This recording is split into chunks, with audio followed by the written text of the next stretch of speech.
These are dangerous animals. They're not pets. All these animals have been raised in captivity. They're not from the wild.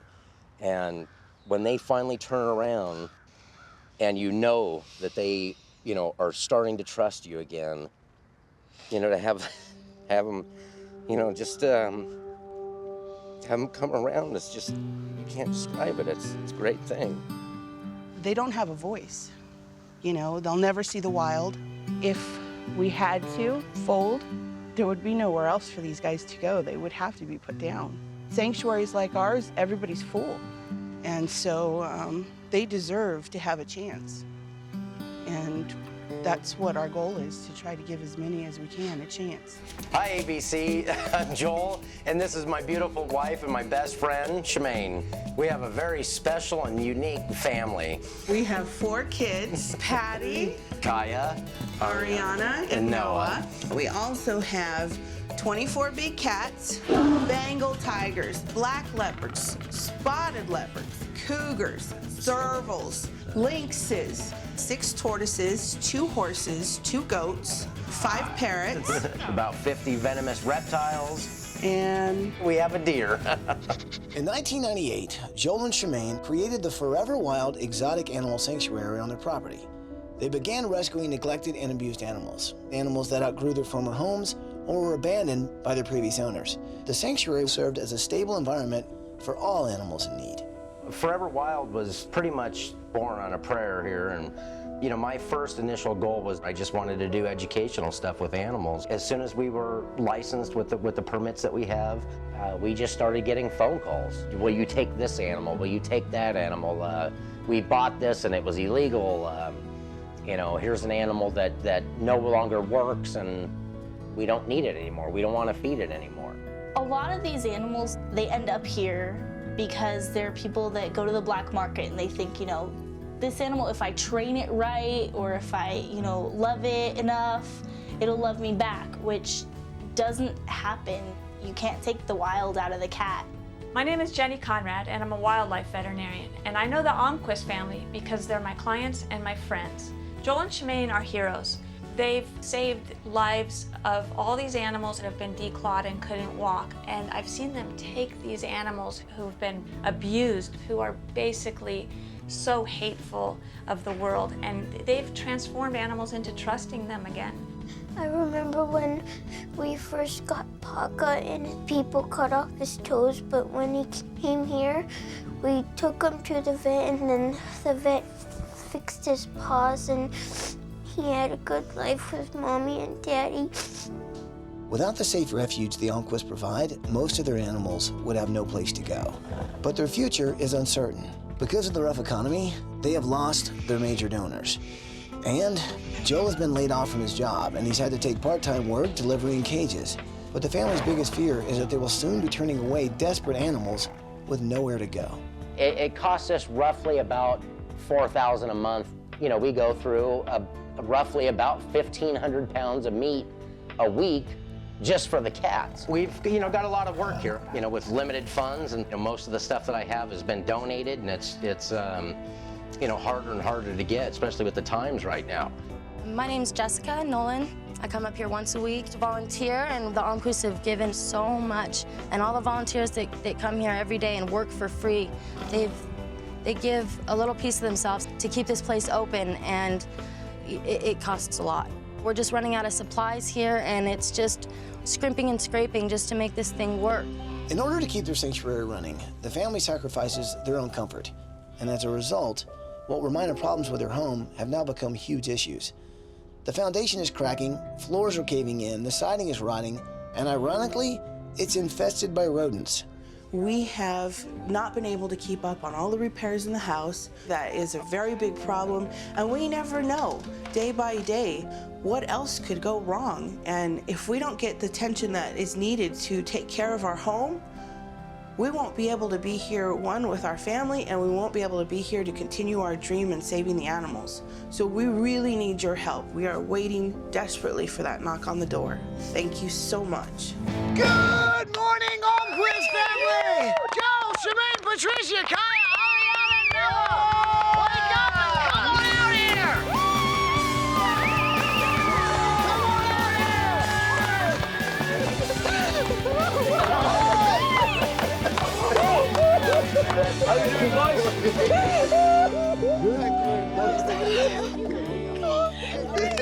met you, darling. So you're taking care of a lot of lives around here, huh? Yes. We have a very large family. Yeah. So you guys are all involved in the sanctuary here, taking care of all the animals. And I feed the horses. I feed the pigs. So who handles the tigers exactly? That would be me and Joel. Smart choice. Yeah. Yeah, we don't let the kids in the back. That's a big safety thing that we have here. These are dangerous animals. They're not pets. All these animals have been raised in captivity. They're not from the wild. And when they finally turn around and you know that they, are starting to trust you again, to have them, just have them come around, it's just, you can't describe it. It's a great thing. They don't have a voice. They'll never see the wild. If we had to fold, there would be nowhere else for these guys to go. They would have to be put down. Sanctuaries like ours, everybody's full. And so they deserve to have a chance. And that's what our goal is, to try to give as many as we can a chance. Wow. I'm just glad they're safe now and they have a happy home. The Almquist family have put aside their own needs so that they could save and rescue animals that have been abused and neglected. And instead of these animals being euthanized, they take them in and provide a home for them. And they do this while their house is falling apart. God, it just makes me so happy that we're here this week. We need to take care of this family who takes care of all of these animals. So this is the house. This is the house. And you guys, this is the kitchen area. Now, do you prepare all human meals here? Human meals, yes. Oh my God, this just gave way. This isn't, oh my God, man. Is this what your subfloor's made of? Yes. Wow. It's like a sponge. It'll be solid as a rock one day, and then your foot goes through it the next. So at any given moment, in any given area, you can kind of fall through? Yes. Yeah. Okay, so this is obviously the living room. This is all the common area. We've had a donor for the sanctuary that was nice enough to donate their old furniture to us. No kidding. Yep. And so is this one of your tigers up there? Yes, he was the very first tiger we ever had, and he passed away. Is that one of the really tough parts of you guys' job, is that? Oh, yeah. The losses, yeah. It's just like losing a family member. That's dear and near to your heart. The Almquist family is stepping up and literally sacrificing everything they have so that these animals have a chance, a second chance at life. But in the process, their own home has fallen apart. Literally, it's caving in. And now it's almost as if their own survival is in jeopardy just taking care of the lives of these animals. I think this week it is about a hero. It's about helping a family, but it's also helping a family continue to do something incredible, which is give animals a chance at survival. Big man, do me a favor. Come on, I'm trying to have a chat. They come to you in any state, these animals? Yeah, there was one mountain lion that came and she was covered in cigar burns. What? If she had stayed any longer with them, she wouldn't have made it. So someone had her as a pet and was just stubbing cigars out on her? What?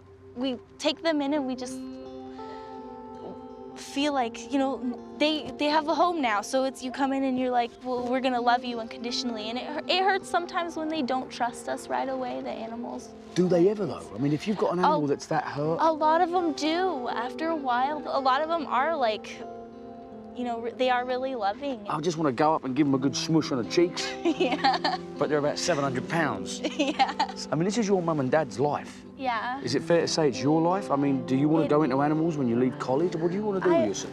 I love animals and I love being around them, but I love photography and I want to do that, and I also want to be forensic scientist really bad. Like a CSI person? Yeah. A crime scene, when there's been a crime, you'll go there and dust for prints and stuff. I want to be in the lab too. Trisha's photography crime scene investigation. Kind of rolls off the tongue pretty good. Okay. The Almquist family, and it's all of them, they're all heroes because they've made it their mission to take in the animals that people no longer want. And it's obvious with Patricia. She's so proud of her mum and dad. She's got a big love for the animals, but she's also got her own loves. It's my job this week to try and see if we can make it exactly how she wants it. Thank you for staying quiet, little lady. This is our office right here. office slash, a storage room more or less. So this is where it all pretty much happens. Okay, well, let me ask you this. What kind of animals come in here and what condition they're in? This right here, this is Czar. He was declawed, and the claws are actually growing back. But they're coming through But they the don't foot. come back the way they were taken out. They grow up through the top of the foot. This particular cat was in so much pain, he would only walk on his elbows. There's been cats that have actually chewed feet off because it hurts so bad. God. We work with a group called the Paw Project. They do reconstructive surgery on the cat's feet, reattach ligaments, take out all the infected bone, that's broken up inside there from being declawed, so that they can walk in no pain. If you guys had the money right now, I mean, what cat would go in right now and get... I have Diablo out there right now that has a lot of issues. I went to the office and Joel and Chemaine showed me where they run Forever Wild. I was kind of blown away that this whole thing runs on donations wherever they can find help. You start to understand why Joel and Chemaine do this. They do this because of their heart, because they care about animals. They care about the soul that's inside them. They want these guys to have a chance to live. This is where the big animals are? Mm-hmm. Like, This is where it all starts. do I need to wear, like, any protection? No, we'll take care of you.